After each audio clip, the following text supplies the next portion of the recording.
हाँ मैम, थोड़ी देर पहले ही साउथहैम्पटन पहुँचे हैं। हाँ, अनुष्का और वामिका बाहर हैं। नहीं नहीं नहीं नहीं। ओके ना, ओके। कौन है बे? Yes.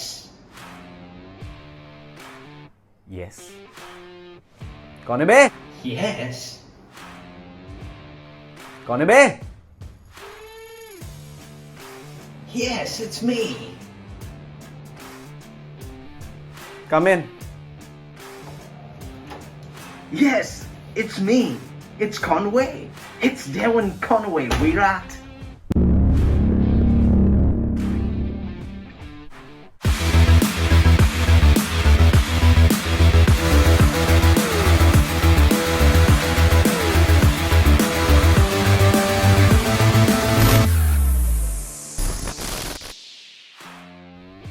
पैसे काटो इनके ओवर एक्टिंग के, सस्ते एक्टर्स। लेकिन अब रियल प्लेस की बात करेंगे और उसके साथ साथ रियल थ्रेट की बात करेंगे।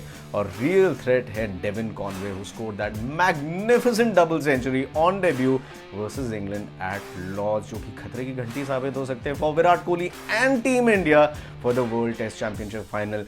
लेकिन खतरे की घंटी के बारे में अगले 5 मिनट में आपको सब कुछ मैं बताऊंगा। उससे पहले ये वाली जो घंटी है ना, यूट्यूब की घंटी, इसको बजा दीजिए, क्योंकि जब तक आप इसको सब्सक्राइब नहीं करेंगे मेरी हौसला अफजाई नहीं होगी और आपको रेगुलर अपडेट्स नहीं मिलेंगे of cricket with Sid. So do subscribe to my channel on YouTube and also follow me on all my social media handles. The name is cricket with Sid on Instagram, on Twitter and on Facebook.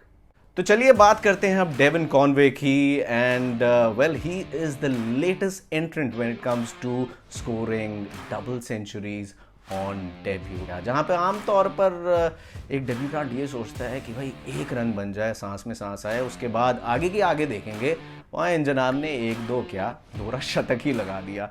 और इसके चलते क्या क्या इन्होंने milestones अपने नाम किए उस पर नज़र डाल लेते हैं। When it comes to higher scores by a Kiwi batsman Matthew Sinclair, जिन्होंने 224 रन बनाए थे in 1999, is on top and on number 2 is Devon Conway. But there is one list in which he has surpassed everyone, and that is the highest score of a test debutant in England. तकरीबन 150 साल के test इतिहास में he has surpassed the likes of W.G. Grace, Ranjit Singh ji, and also Saurav Ganguly, who was the last one to score a century on test debut in England, जब उन्होंने 1996 में 131 run बनाए थे against England.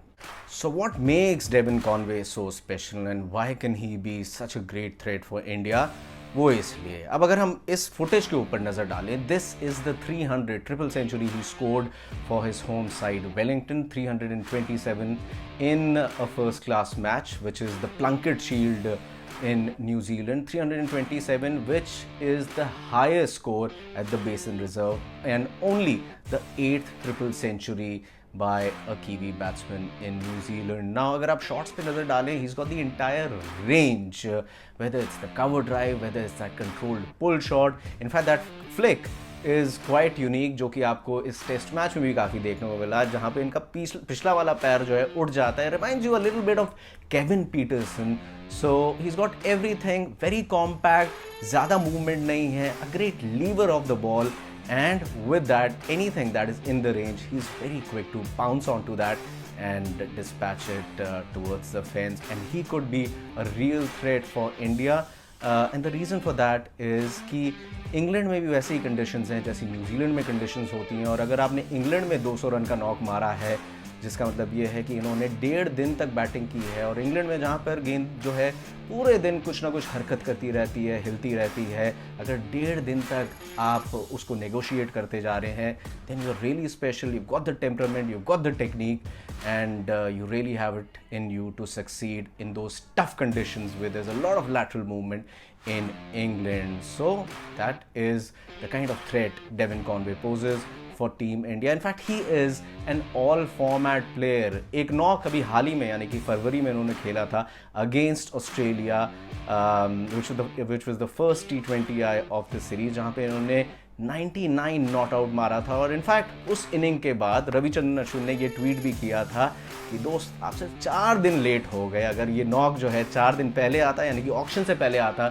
You surely would have been picked by one of the IPL franchises. कमाल की बात है ना, 2017 में अपनी होम कंट्री साउथ अफ्रीका को छोड़कर न्यूजीलैंड आए थे डेविन कॉनवे एक बेहतर जिंदगी की तलाश में।